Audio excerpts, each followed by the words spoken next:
Lagiem? Sosif? Yeah! Hi! Vsause, Michael here.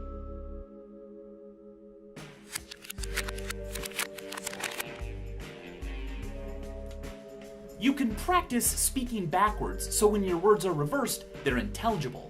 But here's something else that is weird. The digits in the speed of light are exactly the same as the latitude of the Great Pyramid of Giza. And, as the anagram genius has revealed, all the world's a stage, but if you rearrange the letters in the meaning of life, it becomes the engine of a film, or more pessimistically, the fine game of nil. What does all of this mean? Are these just coincidences, or are greater powers at work? Why is it so easy for us to find hidden messages? Why can a mere coincidence give us chills? And why is it so fun?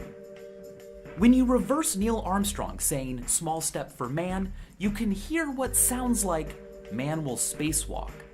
That's one small step for man, small step for man, small step for man, Lee Harvey Oswald assassinated President John F. Kennedy, and in this interview, he defends the Fair Play for Cuba Committee, of which he was a member. The fact that I did live for a time in the Soviet Union gives me excellent qualifications to repudiate charges that Cuba and the Fair Play for Cuba Committee is communist controlled. Now listen to what it sounds like when we reverse him saying, "and the Fair Play for Cuba." And the Fair Play for Cuba, Luis President. Luis President. Luis President. Is that a coincidence, or a subconscious confession hidden within his own words? It's a coincidence. For crying out loud, if anybody says, "and the Fair Play for Cuba," and then reverses it, it sounds the same. This app, by the way, is called Virtual Recorder. It's a really easy way to quickly reverse your own speech. Matthew Hudson, in The 7 Laws of Magical Thinking, points out that if you record yourself saying, "Ooh, you sniff turkey fat," and then reverse it, it sounds a bit like "Happy Birthday to You." Kind of. If a word can be spelled the same forward and backward, it's a palindrome. But if a word or phrase sounds the same, whether spoken forward or rewound, it is a phonetic palindrome. For example, say yes. Reversed? Say yes. Pretty cool. But check out this poem by Karsten Johansson. "When I wonder why what's never been's never been so, we would lie when we say, yes, you know we all love you. What's never been's never been so, hell, we're nowhere now.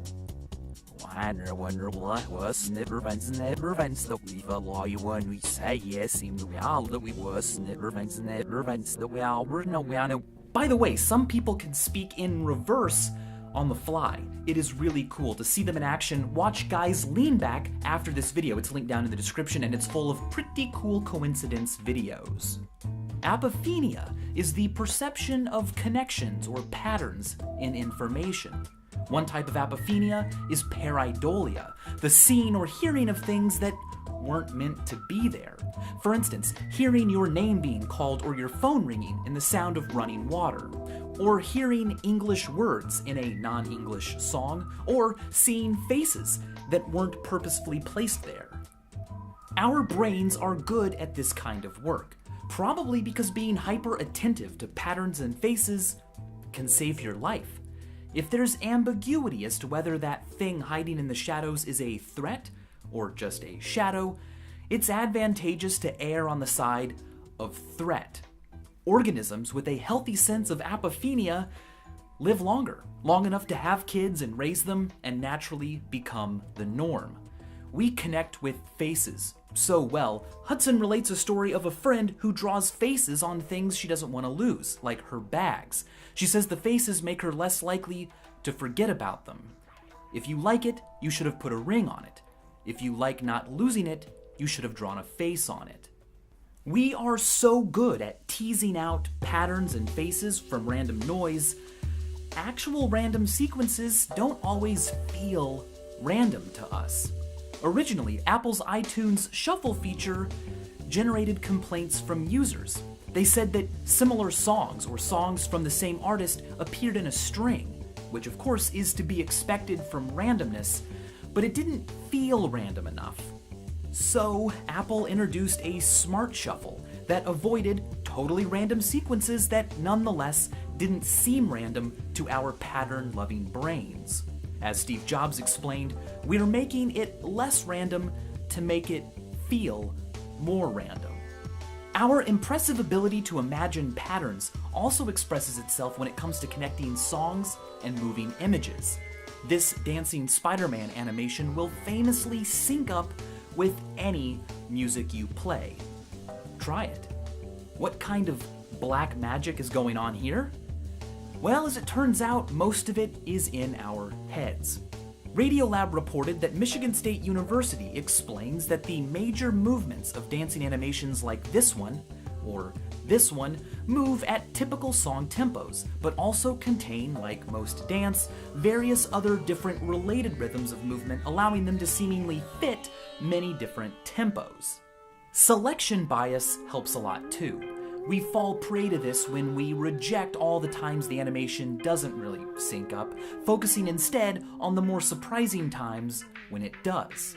The bizarre pyramid coincidence mentioned earlier is a lot less bizarre when you consider the fact that we got to control where we placed the decimal point, and that a number of degrees this precise isn't necessary to locate the pyramid. By the fourth decimal, we're only talking about a matter of a few meters, so it's easy to make the rest fit the speed of light exactly and have still picked a point on the pyramid. Confirmation bias also comes into play here. If you really want two things to sync up, they will. We often look for evidence that supports what we already believe while marginalizing things against it. As Marshall McLuhan said, "I wouldn't have seen it if I hadn't have believed it." These biases also help explain the seemingly mind-blowing coincidence that famous movies and famous albums can line up. One of the most popular states that if you start playing Pink Floyd's Dark Side of the Moon at the same time as The Wizard of Oz, they will eerily line up. Entire communities have sprouted around the syncing of movies and albums. Some of my favorites are the Yellow Submarine soundtrack and The Little Mermaid, Lord's Pure Heroine and Twilight Saga Breaking Dawn 2, and the end of 2001 A Space Odyssey with Pink Floyd's Echoes. There are conspiracies that these were somehow secretly planned, though in reality they're just accidental music videos, the product of selection bias, confirmation bias, and the law of near enough, a behavior of our pattern-sensitive minds. Two things don't have to line up exactly or literally for us to see a connection.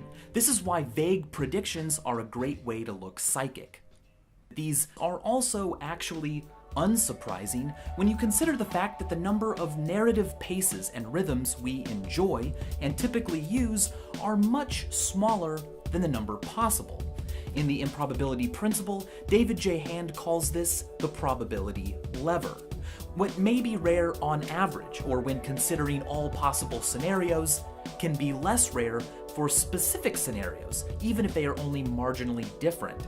Getting struck by lightning is a proverbially unlikely event, but Walter Summerford wasn't just struck by lightning once during his life, he was struck 3 times. It never killed him, but 4 years after his death, his gravestone was also struck by lightning. What are the chances? I mean, clearly Summerford was some sort of robot built out of lightning rods, or had somehow angered Zeus, right? Probably not. You see, while for the average person, the chance of being struck by lightning is quite low, for an avid outdoor sportsman like Summerford, it's not as low. The law of truly large numbers also comes into play here. With lightning striking Earth 40 to 50 times a second, billions of people for it to strike, and thousands of years of recorded history, it's actually not surprising at all that at least once a story like Summerford's would have happened. Given the truly large number of people who visit Disney World every day, and the fact that they take photos and lots of them, it's actually not surprising at all that at least once so far, a story like Alex and Donna Voutsinas's has happened. While sorting through old photos before their wedding, Alex and Donna found a photo of Donna at Disney World 14 years before the couple met. But then Alex noticed something. He too had visited Disney World as a child, and there, in the background, was his father pushing him in a stroller. Sometimes coincidences can be tragic. In 1864, Abraham Lincoln's son, Robert Lincoln, was saved from serious injury or possibly even death when a stranger grabbed him by the shirt collar moments before he plunged onto train tracks below. That stranger turned out to be Edwin Booth, one of the most famous Shakespearean actors of the time. So famous, in fact, Robert recognized him and had a letter sent thanking him for saving his life. Less than a year later, Edwin Booth's brother, John Wilkes Booth, undid the favor by assassinating Abraham Lincoln. Strange as they seem at first, math says that given enough time, and psychology says that given enough interest in finding them, coincidences and connections will be found, even unlikely ones. The coincidences between Abraham Lincoln and John F. Kennedy are famous. Both were elected to the presidency in a year ending with 60. Lincoln was shot at Ford's Theater. Kennedy was shot in a 1961 Lincoln Continental four-door convertible made by Ford. Both presidents' last names have 7 letters, and both assassins had 15 letters in their names. The list goes on, as it should. If you look long enough, you can find coincidences between any two people or things or events. They may seem strange at first, but tend to wind up being, in the end, pretty expected. For just one example, name length isn't that wildly variable. 7-letter names are pretty common. Lincoln, Kennedy, Michael, Stevens. In the famous Spooky Presidential Coincidences contest held by the Skeptical Inquirer in 1992, one contestant alone found similar lists of crazy coincidences between 21 pairs of former presidents. Given the vast amount of details in any one of our lives, it's pretty easy. This quirk can be exploited to almost comedic heights when it comes to overanalyzing. Of course, hidden messages and signs are often intentionally included in media for fun or to reward attentive viewers. But unintentional, extraordinary things happen all the time.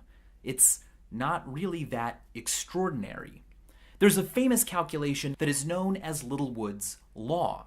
Given the number of hours we are awake every day, and assuming an event only takes about a second to occur, if you calculate the odds of something happening to you are only 1 in a million, well, you should expect that thing to happen to you about once every 35 days. David J. Hand took this even further with 7 billion people on Earth. The chance that an event with a 1 in a million probability of happening to each of us won't happen today is 1 in 10 to the 3,040. As Percy Diaconis put it, the truly unusual day would be a day where nothing unusual happens. And as always, thanks for watching.